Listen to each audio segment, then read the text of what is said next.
Welcome back, I'm Sherwin from Snakes and Moto. Mag-unbox tayo ngayon ng Insta360 na Ace Pro 2. Ito yun. And then also yung accessories niya na sinabay ko na rin yung mic adapter natin na Sinova, yung tatak. And then also yung MC490 lavalier microphone. So ito. So, ang ano niya, Sunny IFE yung nakalagay. Then also we have a Magizen filters para sa ating Insta360 na Ace Pro 2. No? So ito, ito. Charim! Yan. Then ito naman yung kanyang tools or tool para pampihit dun sa ano. Pero yung iba lang po nilalagay lang.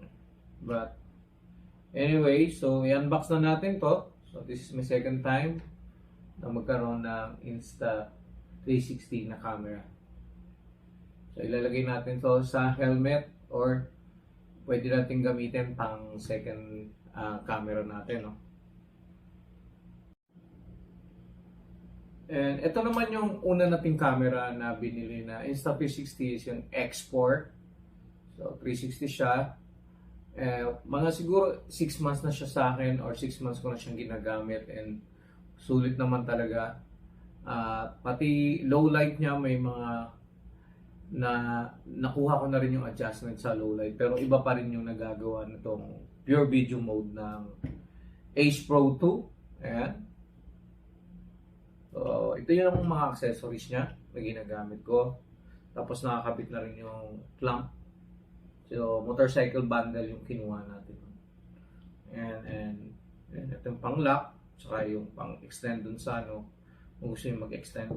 And ito yung isa nito kinabit ko na sa motor.